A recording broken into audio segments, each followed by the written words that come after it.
I don't, I don't know.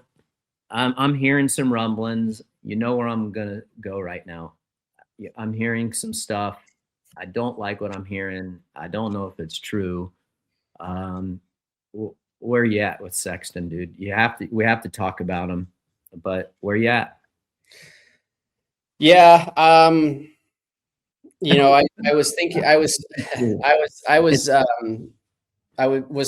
about this and was talking to some guys like, eventually, like with the speeds there, we've talked about it. The fitness is there. We've talked about that, like eventually, you got to kind of start to think, okay, is this the best we get of Chase Sexton? You know, really, really fast. Fitness is there, wins races every season, multiple races every season, potentially in the past he has, but just can't put it 100% all together. And I personally believe it's something to do mentally, it's upstairs.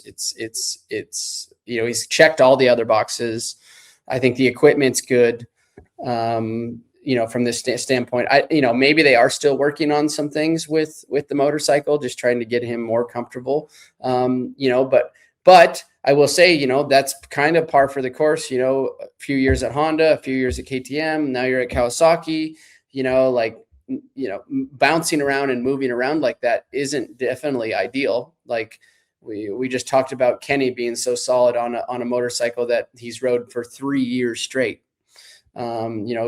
Chase has bounced, like I said, from 3 different manufacturers. And, so I think I hope that's not the case. I hope it's not the case of him where it's mental and that's something that you can't break, right? Like he's got the speed, he's checked all the boxes there, the fitness, but it just comes down to showing up and being on every single night, but then not making those mistakes. And are those mistakes coming from pressure? Or are those mistakes coming from over trying too hard?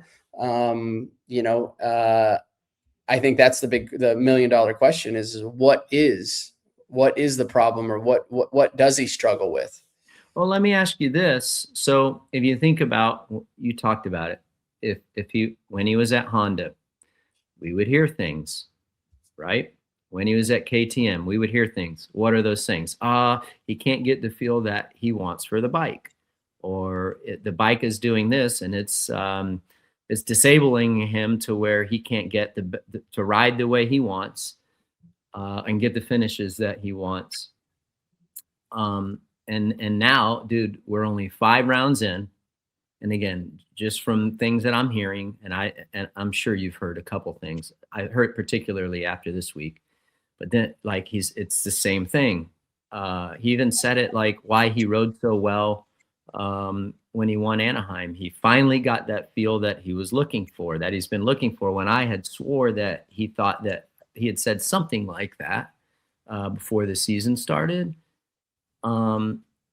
It's just, dude, it's the same thing. So maybe just you got to get him to a comfortable base. And I personally think, winning a race already and as fast as he can go on the motorcycle, I think that they're obviously in a pretty damn good spot. Let's call it, maybe not a perfect bike, dude. Is that bike good enough to win on any? I think every bike on the line is good enough to win, number one. But maybe it's time where he just needs to ride that motorcycle and stay off the ground, and just, if it's a 5th tonight, it's a 5th tonight, and if it's a 3rd next weekend, it's a 3rd next weekend. Not worry about winning so much as just worrying about learning how to race the motorcycle, because it is a different motorcycle than he was on last year, and then KTM was different than the Honda, and just becoming comfortable with maybe being uncomfortable in some certain scenarios, in certain tracks or certain things. And I think looking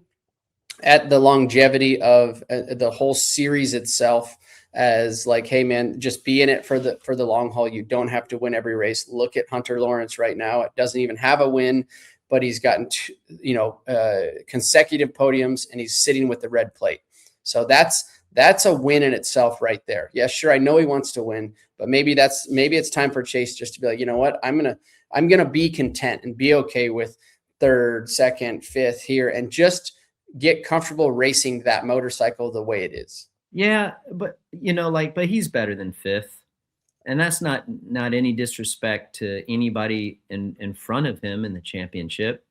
But dude, like, I think we all can agree that when he's feeling comfortable, he has the best shot of anybody and can beat Jet on any given day when he's comfortable. But let me ask you this, Go RC, but being comfortable though on a say Saturday, are you okay? So you're going to come across so many different conditions of dirts, so many different track layouts and ruddy condition, hard pack, blah, blah, blah, blah. Is the comfortable, like, you're never going to take your motorcycle and just match that motorcycle and keep changing. Okay, now we're at Glendale, it's hard pack. And then we're at, Seattle, and it's going to be this. And then we're at this one and it's going to be that.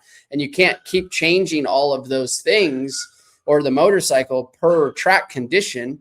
There's little things we can do, clickers here, clickers there, little adjustments to get you a little bit more comfortable. But ultimately, it comes down to the rider to figure out how to manage being uncomfortable and and maybe tonight's not your night and next weekend it will be. And I think from the outside looking in, maybe him personally is just trying to be like, man, I don't feel comfortable in it. We need to change the bike to make me comfortable. And it's like this, dude. You talked about it. You had it. You experienced this at Cowie. Was it 13 or 14? It was 11, 12, 13, 14. But which year was it's like it beat the shit out of you in outdoors? That was I think that was 11 into 12. Into 12, and then remember, then you tried something at Unadilla, and it was freaking. Got a new frame at Unadilla, yeah. Okay, here's what I think, dude. All right, and I experienced this in 2003. You have a certain motorcycle has a character to it, and whether it's stiff, whether it's too soft, whether the back end works well, whether the front end works well, whatever that character is, dude, unless they do a wholesale change with the frame, which he can't do that because you're under the production rule. So you have to race with the production frame. Can you massage it in a couple areas? Absolutely. Is it going to be 100%? Hell no. Very rarely I'm sure you ever raced a bike that was 100%. What I raced was 100%. So where I'm talking, what I'm saying is however whatever the character of that bike is at Cowie, whatever he's feeling, whatever everyone else feels, and Prado back when he was riding with it, that's what it is, dude. Now you can polish it up a little bit and maybe improve in those areas where it needs to work better. But at some point, you're going to hit a dead end road. And again, until they make that change, like they did with you, like Honda did with me. The change for me at Honda was I had to get on the four stroke, and mine was more engine related than chassis. So that's where I'm at with it. Like, dude, if you know it sucks on hard pack, then like what you're saying, RV, go out and bag your fourth place or your third place. I think personally, by the eye test, I think Hunter's bike looked like shit the first two rounds. Like there was a couple, dude, he was all over the place, but he still did okay. Yeah. And that's my point with Chase. And I know like the Chase fans and especially the Chase fans, like you guys are going to hate on me, whatever.